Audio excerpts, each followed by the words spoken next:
Eden college সহ Dhaka college বিভিন্ন ক্যাম্পাসে তারা পরীক্ষা বয়কট করে আপনারা দেখতে পাচ্ছেন এখনো পর্যন্ত চারদিকে স্লোগান হচ্ছে শিক্ষা সিন্ডিকেটের বিরুদ্ধে। এই স্লোগান বিস্ফোরিত হবে এবং একমাত্র আল্লাহ ছাড়া, রাষ্ট্রীয় বিধান ছাড়া শিক্ষার্থীদের নৈতিক দাবি থেকে কোনো প্রকারের অপরাজিত শক্তি আর পেছনে ফেরাতে পারবে না। 2017 সালে ঢাকা বিশ্ববিদ্যালয় অধিভুক্ত করার পর থেকে বিভিন্ন সময়ে শিক্ষার্থীরা রাজপথে রক্ত ঝরিয়েছে। অত্যন্ত পরিতাপের বিষয়, সেখানে আমাদের শিক্ষক মহোদয়গণ তাদের কোনো সিম্প্যাথি ছিল না।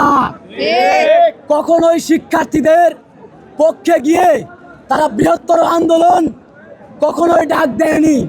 কিন্তু যখনই শিক্ষার্থীরা উচ্চশিক্ষার প্রশ্নে রাজপথে গিয়ে সরকারকে যৌক্তিকতা বুঝিয়ে একটি চূড়ান্ত সমাধানের পথে হাঁটছে, ঠিক সেই মুহূর্তে আমাদের পরম শ্রদ্ধায় শিক্ষক মহোদয়গণ বিভিন্ন ধরনের অনৈতিক উস্কানি দিয়ে শিক্ষার্থীদের মধ্যে বিভিন্ন ধরনের বিভেদ সৃষ্টি করার চেষ্টা করছে।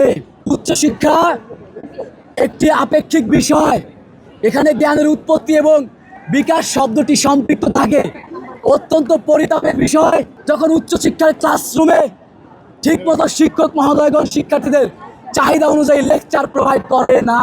আমরা গুণগত মানের বিকাশ চাই।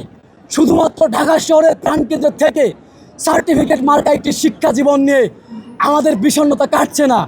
অসংখ্য শিক্ষার্থীকে আত্মহত্যার পথ পিছনে ঠেলে দিয়েছে এই শিক্ষা সিন্ডিকেট, যারা গুণগত মানের বিপক্ষে, আমরাও তাদের বিপক্ষে।